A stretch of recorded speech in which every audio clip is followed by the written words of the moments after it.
Well, hello everyone. My name is Mark Pew. I'm one of the co-founders of the Transitions, and I'm joined by Claire Muselman, one of my best buddies, and also a co-founder of the Transitions.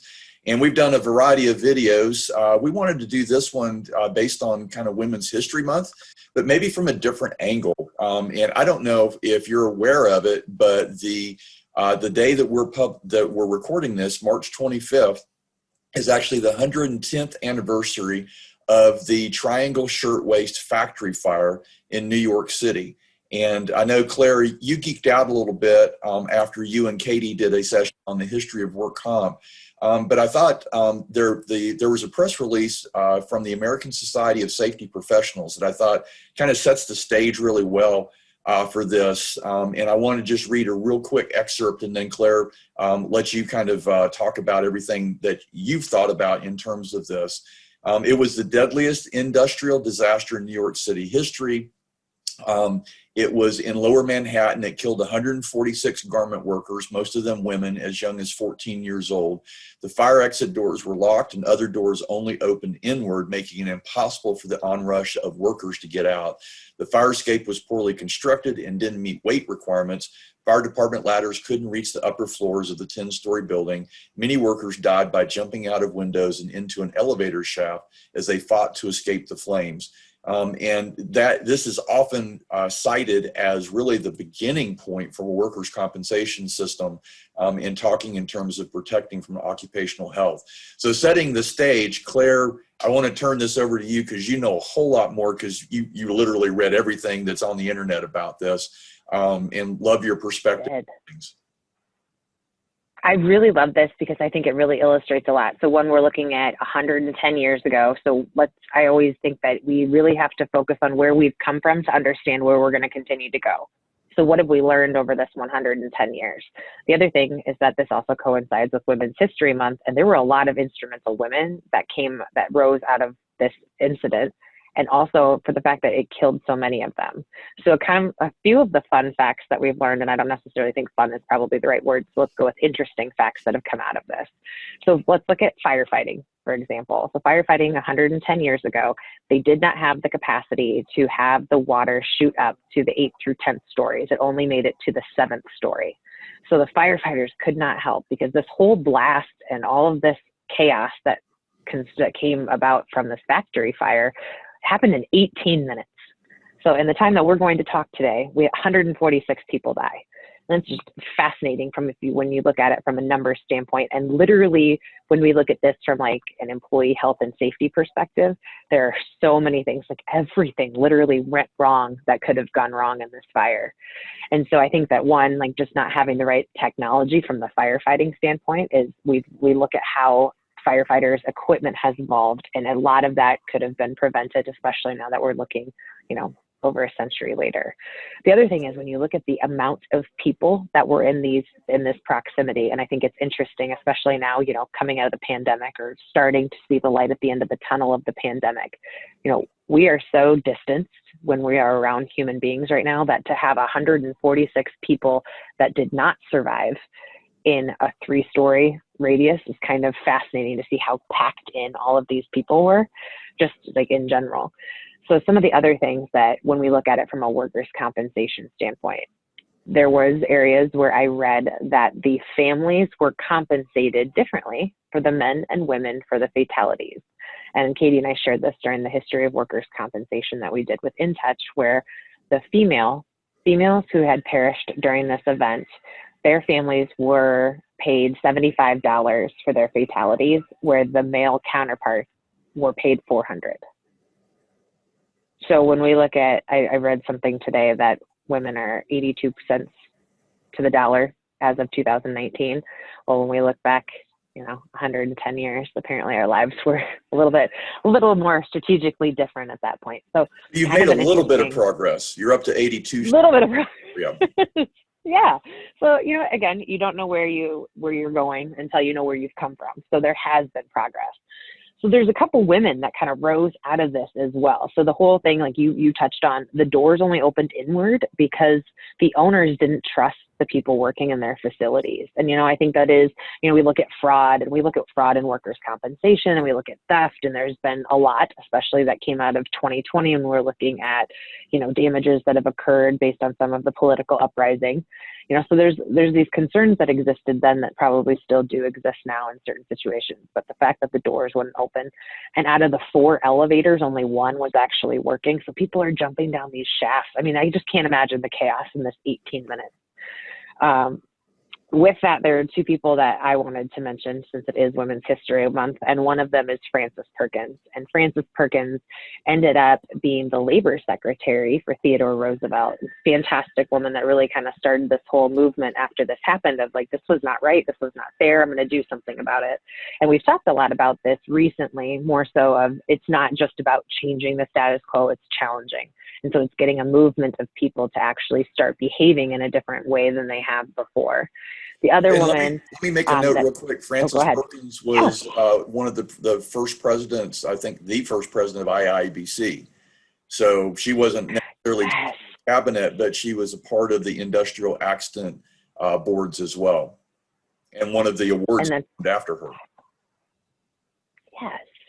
And in addition to, so we'll go back and touch on Frances Perkins again, because after the fire, she was the secretary for the Committee on Safety, and it ended up leading to 36 new labor laws that placed restrictions on child labor and the working hours that they could have, and also provided compensation to workers injured on the job. So I think that's awesome that we highlight that, especially during this month.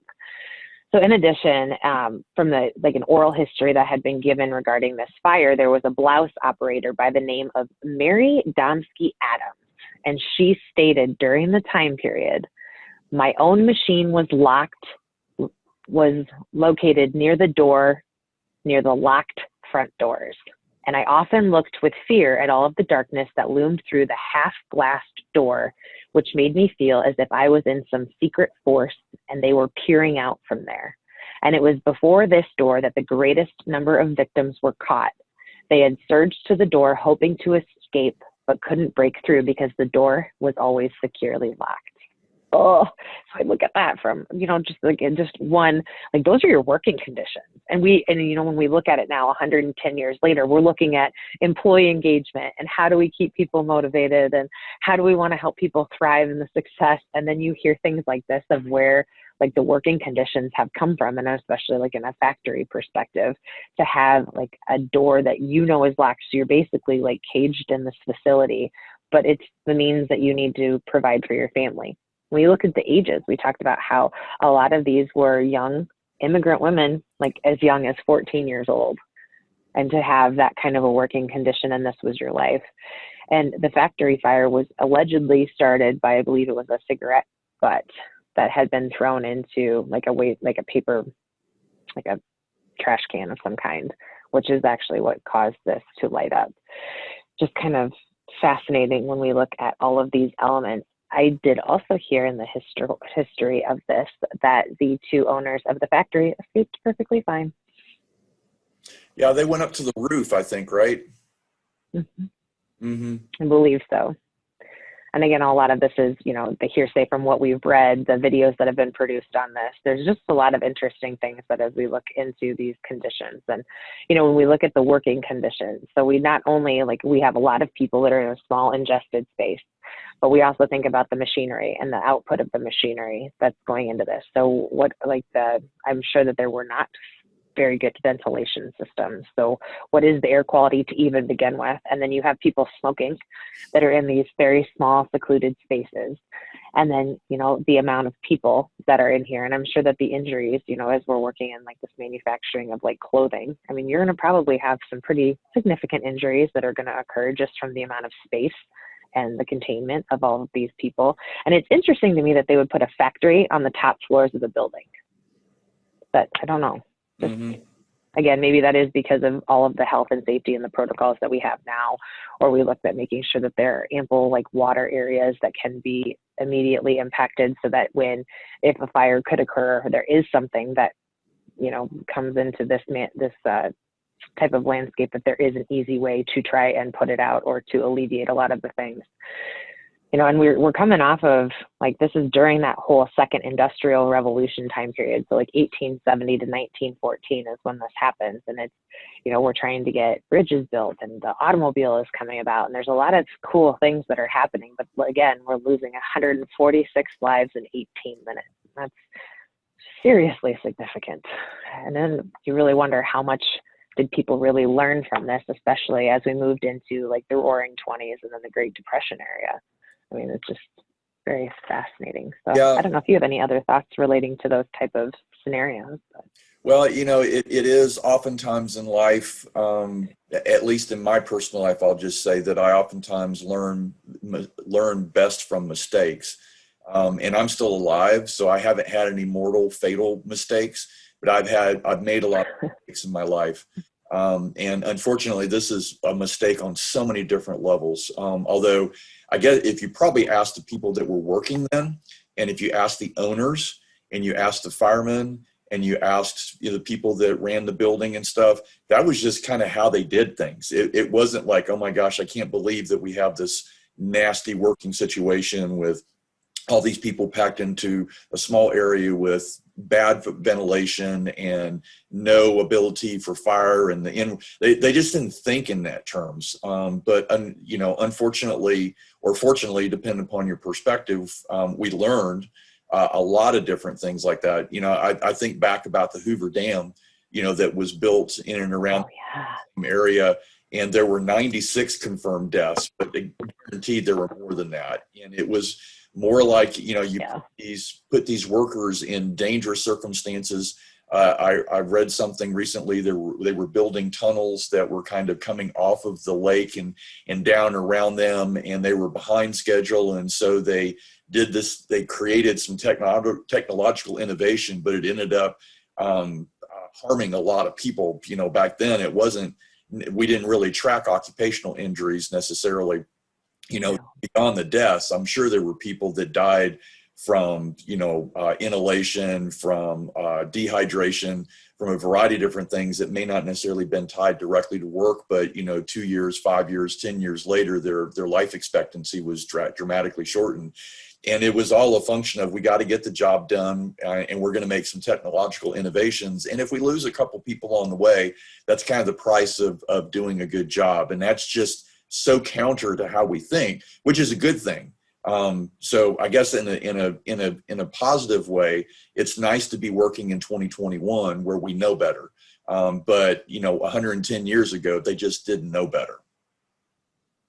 Yeah, I love the Hoover Dam history, and when the National Workers' Compensation Conference was out in Vegas, there was one morning that I went up there to go see it. And from a work comp perspective, it's just fascinating to think of, one, back with the technology that they would have had back then on how they could create it's a masterpiece. And there's a lot of awe and I think admiration that from my seat that goes into that. Like, my dad works in a rock quarry, and so I understand like the amount of effort that goes into creating things like this.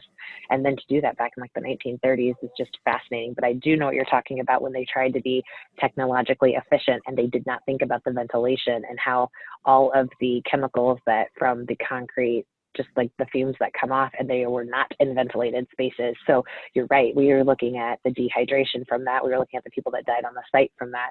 But then also what happens 5-10 years later if you've been ingesting those type of chemical fumes during that time period. So while you might not have had an industrial occupational injury right then and there, what happened afterwards, like the next 5 to 10 years? Yeah, I pretty think fascinating. We've come a long way, because I think if you look back in history, the human capital was somewhat a disposable commodity. The employers, the business owners, they weren't thinking in terms of necessarily what's best for their employees. And certainly they weren't thinking about in terms of loyalty or incentives or motivation or creating a welcoming environment. It was pretty much like, you do what I say.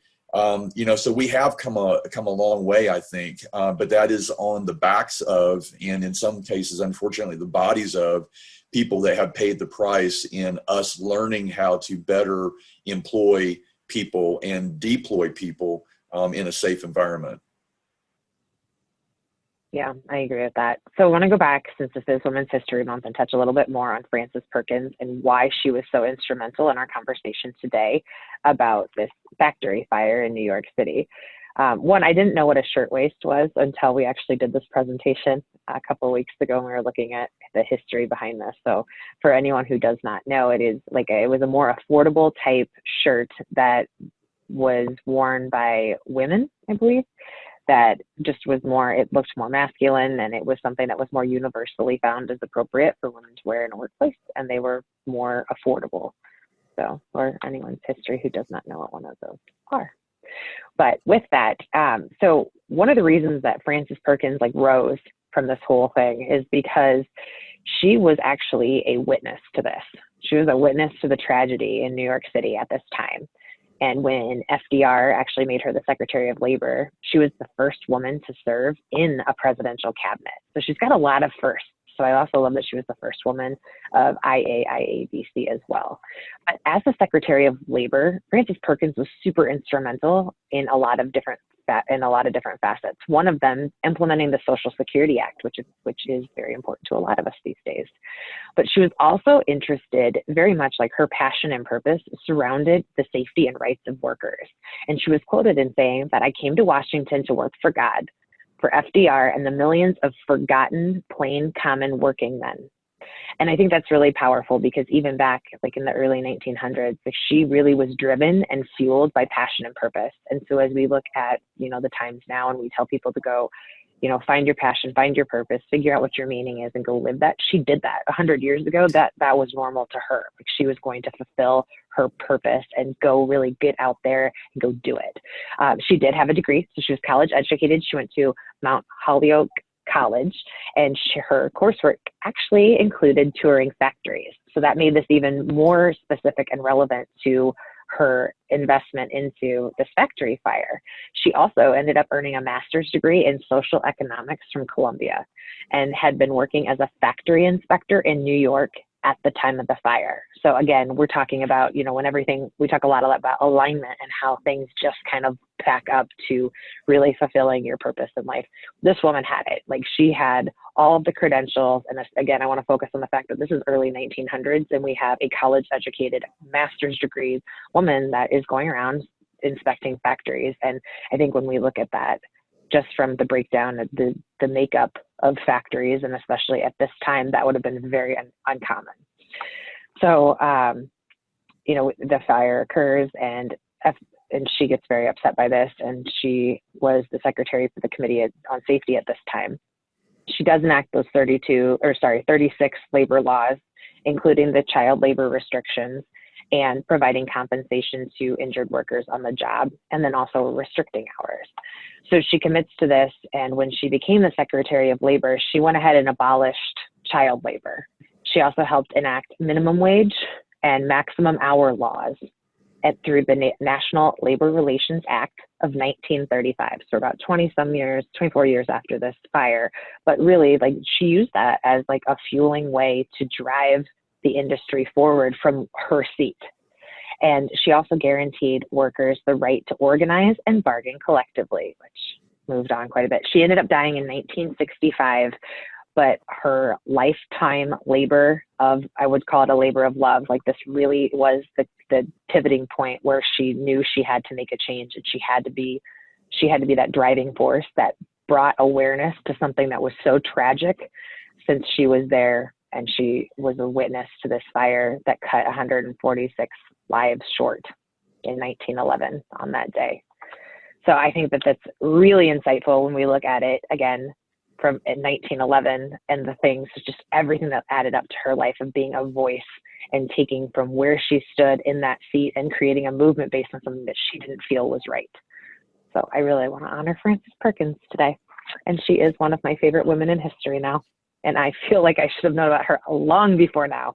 But now she and RBG will be the two people that I have seated next to me on my board of directors moving forward. Well, she is an amazing person. Set aside male versus female. She's just an amazing person. Yeah, period. Yep. And I think, a lot of the lesson that I take from this is that oftentimes there are people that are in the right place for the right reasons, and then they have to do the right thing. So it's one thing to be a witness. It's one thing to have that master's level and be responsible for inspecting factories. It's one thing to be overwhelmed with the death and destruction that you see and people jumping off the building and probably landing maybe close to her. I mean, had to have been a very traumatic experience. It's one thing to be in the right place, and it's another thing to be in the right place with the right attitude, with the right preparation, all that kind of stuff. But it becomes a function of actually doing the right thing. So she could have very easily gone into the fetal position, been so traumatized by this, and not really ever done anything about it. But that's the key to her life, I think, and her experience and her expertise, is she actually took all of that and actually she did something. And that's something that I think in workers' compensation or in life in general, you can be in the right place at the right time, but if you don't do something about it, it's all just an academic exercise. And you've got a daughter, you're earlier on in your parenting, with me, but my kids are grown and off the payroll. And I remember, one of the things that I mentioned to my son, Nathan, and my daughter, Rachel, just before they went to college, is my advice to them is to find something at the intersection of passion and competence. That's what you're really going to really enjoy and be purposeful and be impactful in what you do. Because you got a whole bunch of people, that are highly competent at what they do, but the passion left the building many, many years ago. And then you got other people that are bubbly and passionate beyond belief, but they suck at their job.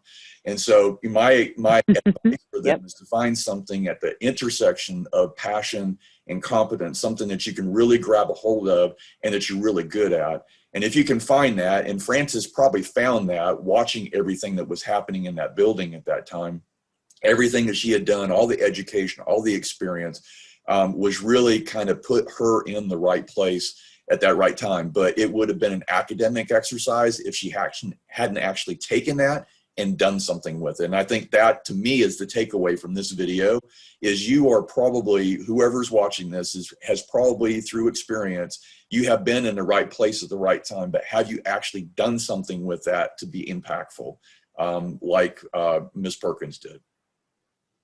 I like that. It's time that we stop challenging the status quo or challenging what we've seen and start changing it, because no matter where you sit in this industry, you have the ability to drive the industry moving forward based upon your actions, and you can start a ripple effect as a result of those actions. Yep. That's why I love you, Claire. You're not willing to do something about it. You want to do something about it. I do. And so I've loved learning about this. I just find this fire fascinating. There are so many things that you go Google, I think it was C-SPAN has like a 2.5-hour documentary where they culminated the 100-year anniversary. And it is just fascinating. I've gotten lost in this a couple of times on the weekends, where I'm just enamored by what happened. And then they actually did something as a result of this. I mean, it was a horrific tragedy. And one of the things that I listened to when I was listening to the C-SPAN documentary was, the reason this tragedy was so impactful is because all of your senses were enamored in it when you were in New York City. You smelled what happened.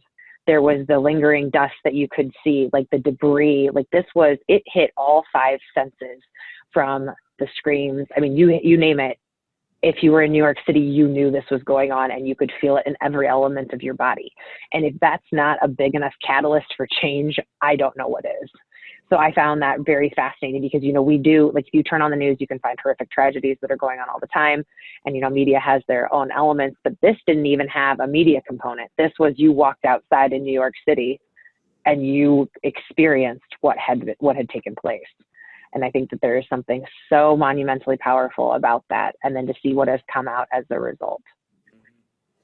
Yeah, we're better for it. It's weird to say that. But we are better as a country. We are better as an industry. We are better as employers. We're better as employees, because there were so many lessons learned from this. I'm really glad that you completely geeked out on this, and you had some extra time. You finished your doctorate. You told me you weren't quite sure what you were going to do with all this pent up. I got to do something. You obviously invested a couple weekends in this, so I'm really glad you did. It's fascinating. So I do want to give Katie Hensley a shout out for bringing this, because literally until she had said that, and I've been in this industry for almost 17 years, but I did not know this history. And being Women's History Month, I feel like I should have known about Frances Perkins. So I will make sure everyone knows about Frances Perkins now, because we should. She drove workers' compensation forward in a way that I don't think any of us ever thought could be done, especially in the 1900s, regardless of being a man or a woman or anything. She took a very horrific tragedy and really brought it to the forefront of what was going on from a labor and regulation standpoint, and she effectively changed it. Yep, absolutely. Absolutely.